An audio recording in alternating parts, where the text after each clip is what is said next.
the people who are there, who show up for their children. I want to recognize you men. Thank you so much for fulfilling your noble cause and calling, both by creation, by God, and demand. Right. I will, although use a disclaimer, do not include me in a stereotypical. That Julie is no, because I'm made of heaven and the principles govern me of heaven. Now, on that note, let's have a look at what we have on the local scene this morning. We'll begin with residents of Bukakata and surrounding fishing communities in Greater Masaka region have raised alarm over alleged land grabbing, illegal evictions, and unlawful fishing practices. This follows a fact-finding visit by the Presidential Special Assistant on Anti-Corruption, Rebecca Atwine. The Special Presidential Assistant on Anti-Corruption, Rebecca, said President Yoweri Museveni had received complaints from residents, including allegations of illegal land evictions in the Sango Bay Forest Reserve, and claims that illegal fishing operators are protected by security personnel. Rebecca noted that President Yoweri Museveni remains committed to fighting corruption and ensuring that the programs like the Parish Development Model, PDM, Emyoga, and Operation Wealth Creation benefit ordinary Ugandans without interference. Area Member of Parliament Sarah Babirye Kityo said residents have suffered intimidation, threats, and loss of livelihoods. Meanwhile, local leaders also called for urgent investigations into alleged fraudulent land title acquisitions.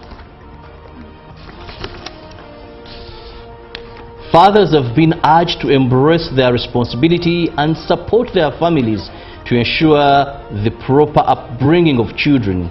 During a special prayer service to commemorate Father's Day, the head of Bethel International Healing Prayer Center, Pastor Irene Manjeri, said family is the first form of government, to which fathers are key prayers.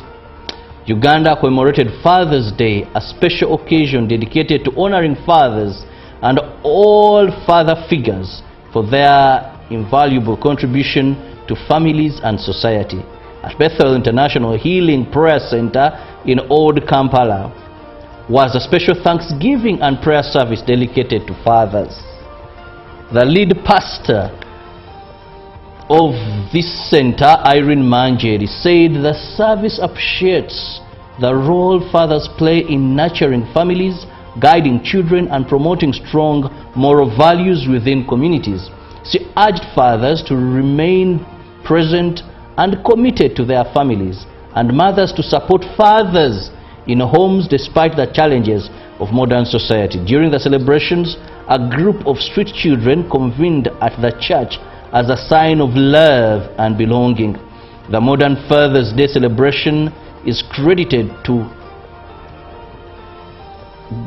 some fathers who performed their noble role. Inspired by Mother's Day sermon in, well, there's so much regarding Father's Day. In the interest of time, I may not go into that.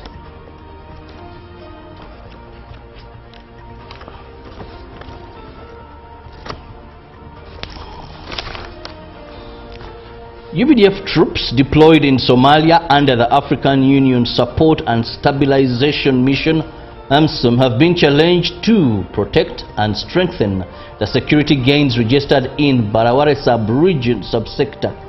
The appeal was made by the commander of Battle Group 45, Colonel Justus Musenene, during a visit to soldiers stationed at Seaport and Baraware Corner Forward Operating Base. The visit was to assess the welfare, moral, and operational preparedness of the troops. Colonel Musenene commended them for their dedication and sacrifice in maintaining peace and stability in Somalia. He encouraged them to remain alert despite the demanding operational environment. He also urged the troops to serve with the spirit of Pan-Africanism as they contribute to regional peace and security. The commander stressed that discipline, professionalism, and strong comradeship are key pillars for sustaining operational effectiveness and achieving mission success. Meanwhile, the commanding officer of the 145 Infantry Battalion, Lieutenant Colonel Geoffrey Ochen, called upon the troops to adhere to the AMSOM standing operation procedures and uphold the values and reputation of the UPDF. Colonel Musenene was accompanied by senior officers from Battle Group 45 and the forward operating bases, who also interacted with the troops during their inspection visits. And with those stories, we come to the end of our local stories. Let's see what Julie Nantaba Musisi has for us on the international scene. Right, on the international scene, we do have stories, and of course starting off with matters Iran and the USA. The first round of negotiations between the US and Iran to reach a final deal to end the war has concluded, encouraging progress. Mediators Qatar and Pakistan do say. The talks began on Sunday in Switzerland after last week's initial agreement between the two countries. In a joint statement today, Qatar and Pakistan said that a high-level committee had agreed to a roadmap towards reaching a final deal within 60 days. Technical talks will continue throughout the week. Earlier, a U.S. diplomat involved in negotiations said discussions were focused on clarifying some of the confusing messaging from Iran on the reopening of the Strait of Hormuz and enforcing the ceasefire in Lebanon. The mediators' joint statement said that a communication line had been formed to avoid incidents and miscommunication with the aim of safe passage for commercial vessels through the Strait of Hormuz. Discussions also focused on elements of a nuclear deal that the U.S. diplomat said, adding that both delegations who were meeting in the Swiss city, Lausanne, would use today's work as a starting point for ongoing technical talks going forward.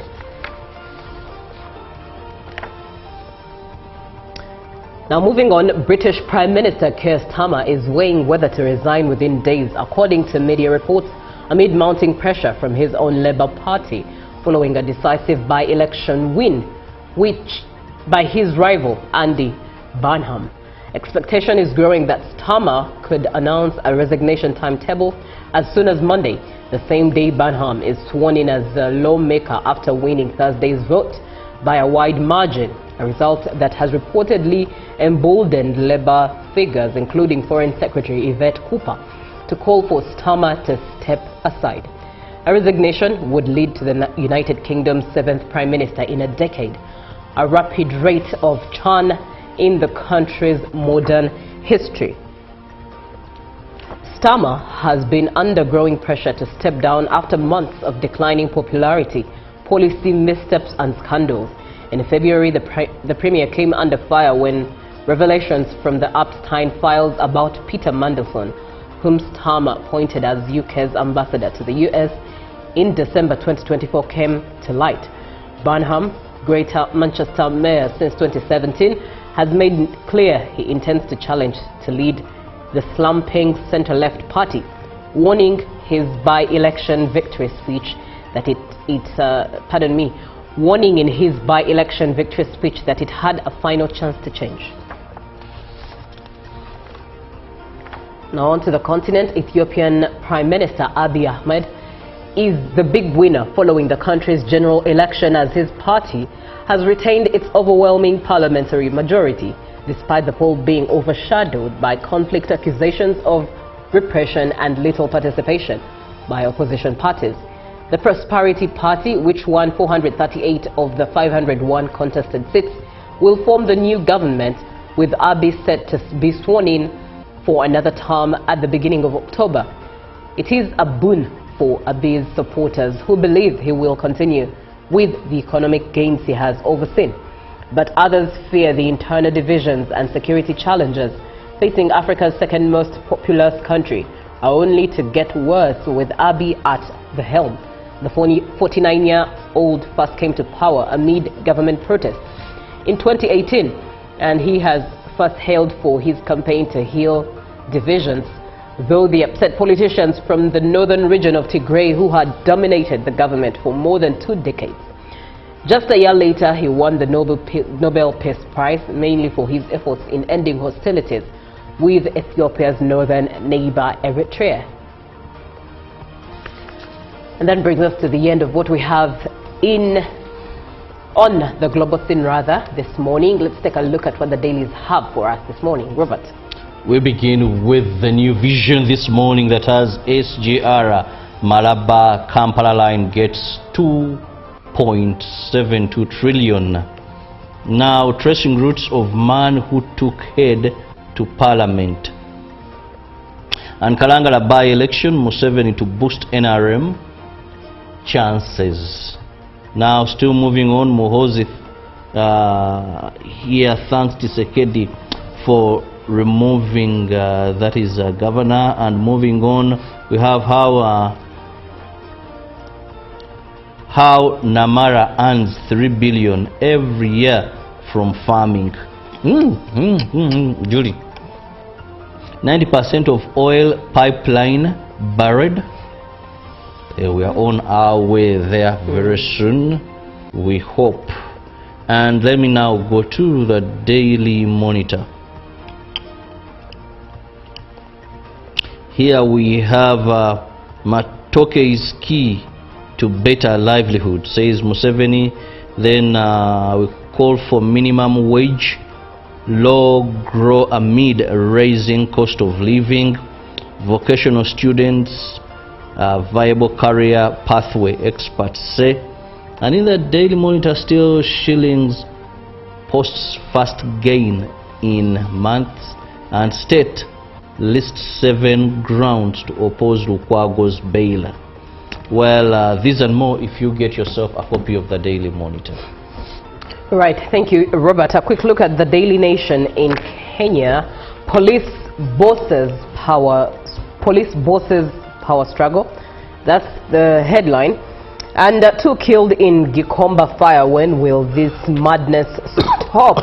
And why High Court rejected bid for Catholic Church Divorce Tribunal. All of those stories in the Daily Nation for Kenya, bringing us to the end of what we have this morning as updates from the local, foreign and the dailies. Let's have a short break, and when we get back, it's another conversation on the law, and in particular bails and bonds. Be part of it. 0709-602592 by sending a WhatsApp message and onto our Twitter handle at UBCTV Uganda. For now, let's have a short break. We'll be right back. Live from UBC Studios in Kampala, this is Good Morning Uganda.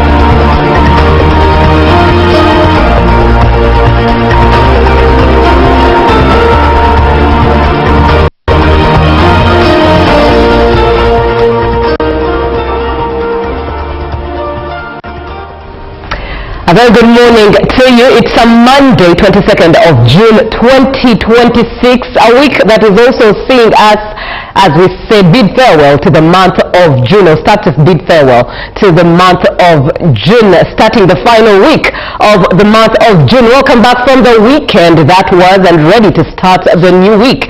My weekend, I had to travel for Kwanjula for a friend as we were picking his wife, but one of the things I noted was the road on Muvende. Well, it's under construction, but even then the situation is quite dire, and for anyone who was a tourist, you could say, like I was, and a first timer in a place like that, it doesn't sell Uganda as well. Now you think of any tourist outside of Uganda who's just visiting Uganda and trying to look at the rocks in Chibare and all the beautiful things in Kakumiro, and they have to first experience Muvende. It's very, very dire and quite dangerous for road users, especially at night where it's extremely dark and the potholes are as deep as a pit hole. Anyways, that is for those stakeholders responsible to pay heed and take in, as in the meantime it's under construction. But away from that, it's a good morning. My name is Julie F. Nantaba. I am with Robert Chiravo Nyonyintono. Robert, good morning. Good morning to you, Julie. Welcome back from Muvende. Actually I was in Kagadi. You were in Kagadi. Tiana, Mugende, Kakumiro, Chibari. Yeah. I always frequent that road because I have business in Mubende, but also we have in-laws in Mubende. The first time I always go there, but also the first time I was going to pick my brother's wife and Kera Mwesigwa. Now, I have a question for you this morning. And I've heard very many people talk about when tourists search bad roads, when tourists, what if it is part of the experience? A person who comes from New York, a person who comes from Germany, they have never had such roads, and that is part of the tourism package, the experience of moving on such roads. I want to say we should have them, but you know, it's part of stories they are going to tell. It's part of the feeling that they were in Africa. And but you'd rather have them tell a story that brings someone else back, as opposed to a story of, oh, don't experience what it means. Because for me, using that road, no, it was painful. It was falling into pit holes. And also if you moved in a Toyota. Anyway, yes please. I can't go any further without